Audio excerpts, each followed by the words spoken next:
kwentong ito ay unang bahagi o puno o ang simula ng kwento ng lihim ng medalyon. Naway masubaybayan nyo ang kabuuan ng prequel para malinaw ang lahat kung sino ang mga tauhan at ano ang kanilang pinagmulan. Uulitin ko lang po prequel ito ng kwento ng lihim ng medalyon. Hindi lingid sa kaalaman ng lahat na isa ang lipi ng mga babaylan sa mga nangungunang tagatugis ng iba't ibang elemento na maaaring maminsala sa mga tao at kabilang na nga dito ang mga aswang. Tuwing may mga karamdaman tayo na hindi maipaliwanag ng siyensya o walang mahanap na dahilan ang mga doktor, ay madalas sa albularyo, sa manggagamot, surhano, balian o babaylan ang takbo ng karamihan sa atin. Noong unang panahon ay mataas ang tingin ng mga tao sa babaylan dahil sila ang pinapaniwalaang tagapag-ugnay sa mundo ng mga tao at kabilang mundo o mundo ng ibang nilalang, o minsan ay tinatawag din itong mundo ng mga engkanto. Kaya inaral nilang mabuti kung papaano masusupil ang mga nilalang ng dilim. Kasama na nga dito ang kilalang kilala natin sa tawag na mga aswang. Sa paglipas ng ilang taon, lumawak na ang kaalaman ng mga tao sa iba't ibang mga bagay. Lumawig na rin ang modernisasyon at makabagong teknolohiya. Kaya marami nang napag-iwan ng mga makalumang paniniwala. Kasama na nga doon ang natural na paraan ng panggagamot at ang tungkol sa mga babaylan. Kung merong pinagmulan ang mga babaylan, ano naman kaya ang maaaring pinagmulan ng mga aswang? Sa panahong tinatawag na Dark Ages na tinaguri ang pinakamasalimuot na bahagi na yugto ng henerasyon ng mga tao, ay talamak din ang pamiminsala ng mga nilalang ng dilim. Hindi lang ito limitado sa mga aswang. Samut-sari ang mga nilalang na may kakayahang gawing katuwaan ang mga tao o di kaya pinsalain talaga ang buhay. Kaya halos lahat ng pamayanan, maliit man o malaki, ay merong mga nangangalagang babaylan na tatakbuhan nila sa tuwing merong may sakit na pisikal o di kaya mga panggagambala ng mga itim na elemento. Ang tanong, ano na ang nangyari? Bakit nagbago na ang lahat? Paanong nangyari na hindi na nanggagambala ang mga aswang sa pamayanan ng mga tao? Nakasing talamak ng nangyayari noong panahon na wala pang mga babaylan. Nalipol na ba sila o gumaling? Ayon pa sa pahayag ng isang aswang, na kapag naging aswang ang isang tao, ay hindi na ito maaaring malunasan pa. Maliban na lang kung mamamatay na ang tao at lisanin na ng itim na espiritual na ibon na nananahan sa loob ng katawan. May mga pagkakataon din naman na may naiuulat na napagaling mula sa pagiging aswang. Ilan sa mga iyon ay nasabing hindi pa nakakain ng laman o dugo ng tao. Kaya hindi pa tuluyang kumapit sa pagkatao nila ang kasamaan.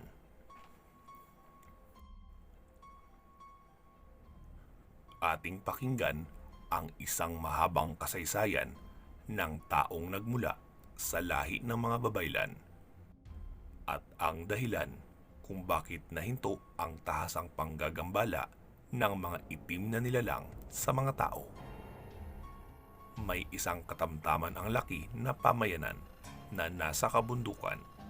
Merong isang babaylan na nagngangalang Apong Abraham na siyang nagbabantay sa kapakanang espiritual ng mga tao sa lugar na iyon. Tuwing merong masaganang ani, ay nagdadala ang mga tao kay Abraham upang padasalan at ialay sa kanilang anito na si Isha, ang bathala ng masaganang pananim. Isang araw ay may dumalaw sa kanyang kubo na mag-ina, si Aling Idang, nakasama ang dalagang anak nito na si Isabel. Ube at iba't ibang uri ng gulay ang pananim ng mag-ina.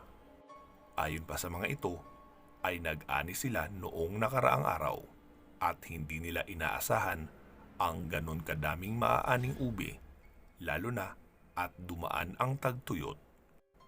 Kaya naparoon sila upang pagdalhan si Apong Abraham at nagdala na rin ng iaalay sa ribulto ng kanilang anito na si Isha bilang pasasalamat sa masaganang ani. Matapos makapag-usap ni na Apong Abraham at Aling Idang, ay iniabot na ng dalaga ang mga pagkain. Napako ang tingin nila sa isa't isa nang magkatagpo ang kanilang mga mata.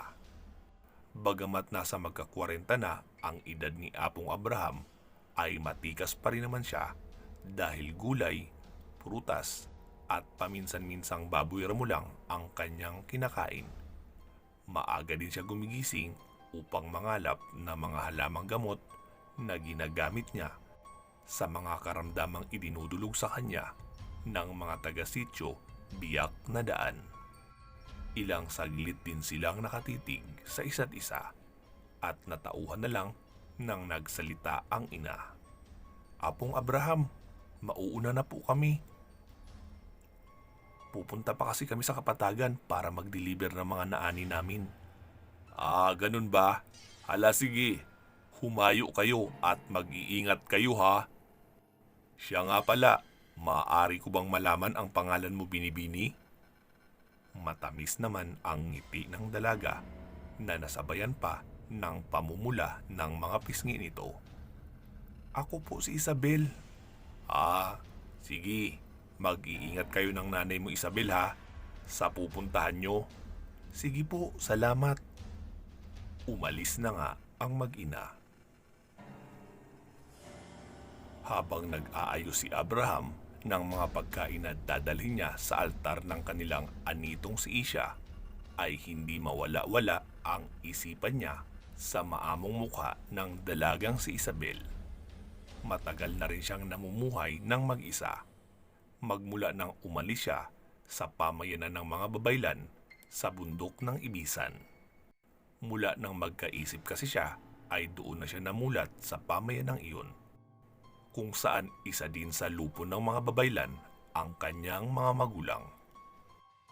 Noong matutunan niya na ang halos karamihan ng pamamaraan sa panggagamot at sa iba't ibang mga nilalang ng kabilang mundo, ay nagpasya na siyang maghanap ng pamayanan na papangalagaan ang aspetong espiritual. At doon na nga siya napadpad sa sityo ng Biyak na Daan. Isang pamayanan na malayo sa kabihasnan. Kinagabihan ay naiisip niya pa rin ang dalagang si Isabel. Sa tingin niya nga ay nagugustuhan niya na ito, at kung mamarapati ng dalaga, ay gusto niya itong makasama sa buhay. Kaya umisip siya ng paraan kung papaano mapapalapit sa dalaga na hindi naman magiging asiwa sa tingin ng mga taga-nayon. Medyo malayo na rin kasi ang agwat ng edad nila ng dalaga. Kung siya ay magka-40 na, ang dalaga naman ay halos nasa mga 20 pa lang ang edad. Naisip niya na baka hindi siya magustuhan ng dalaga dahil sa agwat ng kanilang edad. Pero sino nga ba siya para makapaghusga sa maaaring ititibok ng puso ng isang tao? Kaya nagdesisyon na siya na gumawa ng paraan para sungkitin ang dibdib ng dalaga. Ay, mali pala. Para masungkit ang damdamin pala ng dalaga. Kinabukasan ay maaga siyang nanguha ng ugat ng mga espesyal na kahoy na kanyang ihahalo sa pulot-pukyutan na mabisang bitamina upang palakas ng katawan at proteksyon laban sa mga sakit. Kung sa panahon siguro natin ngayon, ay masasabing gumagawa siya ng isang multivitamins gamit ang mga ugat ng kahoy at honey. Inilagay niya ang mga iyon sa isang lalagyanan na gawa sa kawayan na ginawa ng takip na kahoy. Noong sumunod na araw ay pumunta na siya sa bahay ng dalaga para ibigay ang ginawa niyang bitamina. Ngunit paparating pa lang siya sa bahay ng dalaga ay nakita niya naman ang dalaga na papalayo sa bahay nito at may pasan-pasan itong planggana na may mga damit. Sa tingin niya ay sa kalapit na batis iyon tutungo para maglaba. Kaya sinundan niya na lang iyon at binilisan ang paglalakad upang kanyang maabutan. Isabel, magandang araw sa iyo. Ay, ikaw pala po, Apong Abraham. Abraham na lang. Masyadong nakakatanda pakinggan pag may apong eh. Ay, sige po. Huwag ka na ring magpo. Okay. Ano pong kailangan nyo? Wala po si inay eh. Nasa bayan. Namili ng mga kailangan namin sa bahay. Medyo malaki daw kasi ang aming napagbentahan sa mga ani. Ah, ganun ba? Mabuti pala kung ganun. Ang totoo niyan, Isabel, ikaw talaga ang sinadya ko. Bakit naman? Ano pong maipaglilingkod ko sa inyo? Sabing wag nang magpo, di ba? Ay, oo nga pala. Anong maipaglilingkod ko sa iyo, Abraham? Meron sana akong ibibigay sa iyo. Ito oh. Sabay pakita nito ng kanyang dalang kawayan na lalagyanan. Isa itong bitamina. Gawa sa mga ugat ng kahoy at nilagyan ko ng pulot pukyutan. Talaga? Salamat ha. Anong kapalit nito? Ano ka ba? Walang kapalit yan. Regalo ko yan sa'yo. Salamat. Inilapag na nga ni Isabel ang dalang mga labahin sa may gilid ng batis. Isabel, ayos lang ba kung dito muna ako? Samahan kita habang naglalaba. Hala, nakakahiya naman sa'yo. Paano kung may mga taong maghanap sa'yo sa bahay mo at magpapagamot? Ano ka ba? Ayos lang yun. Alam naman ng karamihan na madalas talaga ako wala sa kubo pag ganitong oras dahil nasa pangangalap pa ako ng mga halamang gamot. Ah, ganun ba?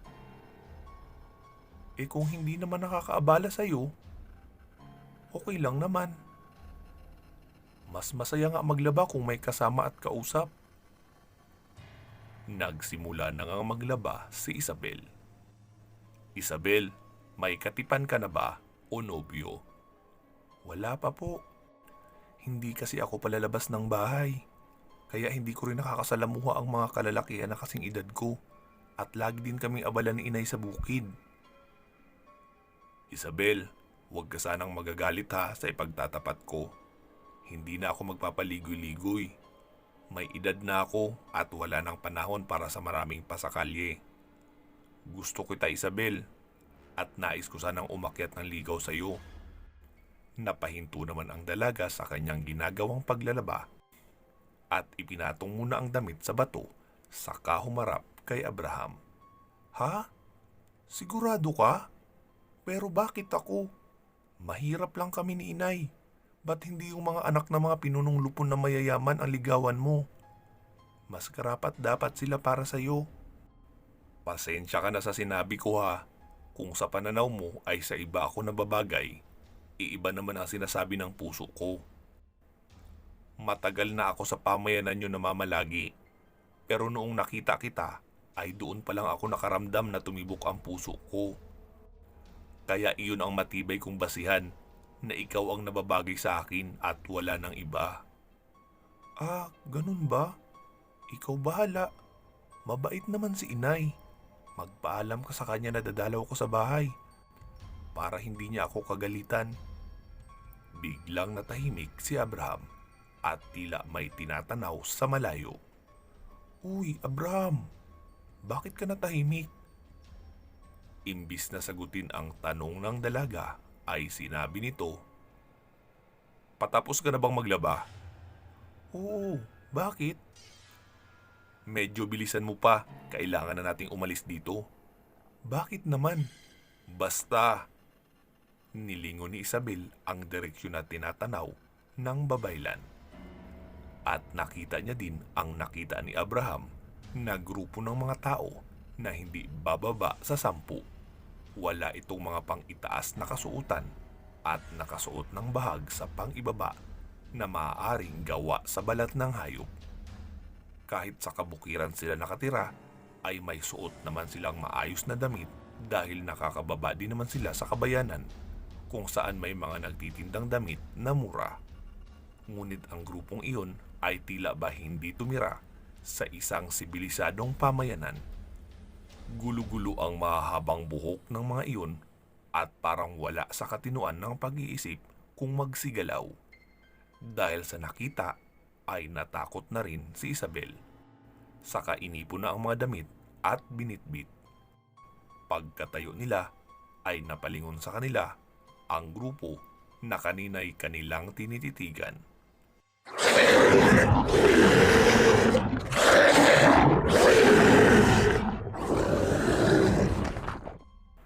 Umangil na parang aso ang ilan sa mga iyon habang tinuturo sila. Inagaw na ni Abraham ang mga bitbit ng dalaga at sinabing bilisan na ang paglalakad at siya na ang magbibitbit ng mga nilabhang damit. Kahit naguguluhan sa mga nakikita, ay mabilis na naglakad si Isabel patungo sa daan pabalik ng kanilang pamayanan. Habang nakasunod naman sa likuran niya si Abraham. Pagkarating sa bahay ng dalaga ay naabutan nila na naroon na ang ina nito na si Idang. "Oh, Isabel, andyan ka na pala. Apong Abraham, magandang tanghali sa'yo. Saan ka galing? Bakit kasama mo ang anak ko?" "May ibinigay lang ako para sa inyo. Isang bitamina. Nakita ko siyang papunta sa batis kanina kaya sinundan ko na lang. Sige, aalis na ako. Siya nga pala, magsara kayo kaagad ng lahat ng bintana at pinto. May mga nilalang nasasalakay sa ating pamayanan mamaya. Maghanda kayo ng sibat, itak at asin. At huwag na huwag niyong pagbubuksan ang kung sino mang kumatok sa pinto niyo na hindi niyo nakikilala." "Oo, sige. Maraming salamat sa babala." Tugon pang muli ni Aling Idang. Mabilis na ngang nilisan ni Abraham ang bahay ng mag-ina at tinungo ang bahay ng pinuno ng pamayanan na si Dato Nabor. Ipinaalam na dito ang nakaambang panganib sa pamayanan. Nagpatawag naman kaagad ng pagpupulong sa lahat ng lupon ng mga pinuno ang dato at tinipon ang lahat ng kalalakihan. Ang mga ina naman na may anak na bata o sanggol ay tinipon nila sa kanilang malaking bulwagan kung saan naroon sa gitna ng pamayanan at binabantayan ng mga kalalakihan na sinanay sa pakikipaglaban. Natataranta ang lahat sa paghahanda upang labanan ang kung anumang uri ng tribo ang sasalakay sa kanila. Lahat ay may ginagampanang tungkulin. Bawat pasukan ng pamayanan ay may nakabantay na mga kalalakihan na may hawak na sibat at itak. Kinagabihan ay nakaantabay na ang lahat sa pagdating ng mga nilalang na sinabi ni Abraham na maaaring umatake sa kanila. Pagkalubog pa lang ng araw ay naririnig na nila sa kapaligiran ang tunog ng mga nagwawalang unggoy at marami iyon na paikot-ikot lang sa kapaligiran. Sa bawat bahay naman kung saan merong pinagsama-samang pamilya at may mga bata ay may tig-3 lalaki ang nakabantay habang may dalang sibat at matatalas na itak. Lahat ng mga sandata ng mga taga-sityo Biak na Daan ay pinahira na ng langis na may pinaghalong katas ng kahoy na dinasalan din ng orasyon ni Apong Abraham upang maging mabisa sa pakikipaglaban sa mga kakaibang nilalang ng dilim. Sa kubo naman ni Apong Abraham ay inihanda na niya ang kanyang sibat na may bakal na talim ang dulo na gawa sa tanso. Inilagay niya na rin ang kanyang kaingat-ingatang itak sa lalagyanan saka itinali sa bewang. Ramdam niya sa hangin ang masamang mangyayari sa gabing iyon.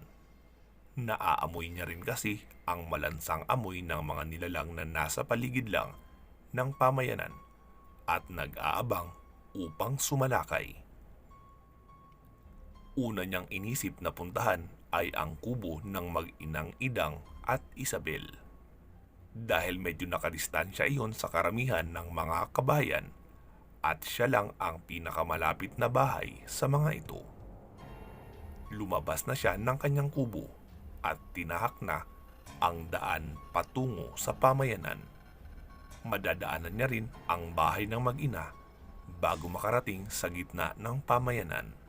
Habang naglalakad ay naririnig na niya ang mga sigawan ng mga tao at angil ng mga mababangis na hayop sa may sentro ng sityo.